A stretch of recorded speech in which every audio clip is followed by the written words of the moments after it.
எப்ஸ்டீனுங்க மோடிஜி அவர்கள் சந்திக்கவே இல்லை. ஆனால் மோடிஜியை பற்றி எப்ஸ்டீனே அவராக ஒரு உடான் சுட்டிருக்காரு. இதுக்கு இந்திய வெளியுறவு துறையிலேருந்து அவங்க பதிலும் சொல்லிட்டாங்க. இது 2017 நடந்த சம்பவம்.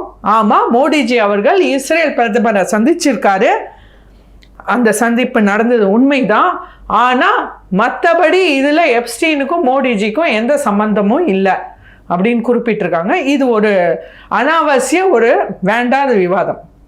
இப்போ நீங்கள் வந்து இந்த எப்ஸ்டீன் ஃபைல்ஸுக்கு பிறகு தான் வந்து மோடி அமெரிக்காவுக்கு அடிபணிஞ்சிருக்கிறாரு. குறிப்பாக நீண்ட காலமாக கிடப்பில் கிடந்த அமெரிக்க இந்திய ஒப்பந்தங்கள் நிறைய வந்து கையெழுத்து இடப்பட்டிருக்கு அப்படிங்கிற மாதிரி எதிர்க்கட்சி தலைவர் ராகுல் காந்தி கூட என்ன சொல்கிறாருன்னா, அதானி வழக்கு, அமெரிக்காவுக்கு அடிபணியும் மோடி அப்படின்லாம் பேசியிருக்காரு. இங்கே இதை வந்து எப்படி பார்க்குறீங்க? இது வந்து எதுக்கும் அதுக்கும் எந்த சம்மந்தம் இல்லைன்னு எப்படி சொல்ல முடியும்?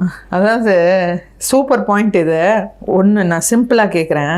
சரி, இதனால மோடி அடிபணிச்சிட்டாருன்னா மக்களே தீர்மானிக்கட்டோன்ற சில புள்ளி விவரங்கள் சொல்கிறேன். இன்னைக்கு பிரேசில் நாட்டுக்கு அமெரிக்கா விதித்த வரி இப்போ அனௌன்ஸ் பண்ணியிருக்கிறது 50%. அடுத்து சைனாக்கு 37%. அடுத்து கனடாக்கு 35%. அடுத்து சவுத் ஆப்பிரிக்காவுக்கு 30%. வியட்நாமுக்கு 20%. இப்படி ஐரோப்பாவுக்கு 15%.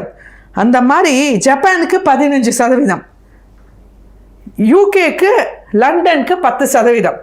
அந்த மாதிரி கிட்டத்தட்ட நம்ம 50%லேருந்து சார் 50% வரி விகிதத்துலேருந்து 18% வந்தது. யாருக்கு அடிபணிஞ்சாங்க? ட்ரம்ப்பை தனக்கு அடிப்பணிய வச்சது இந்தியா.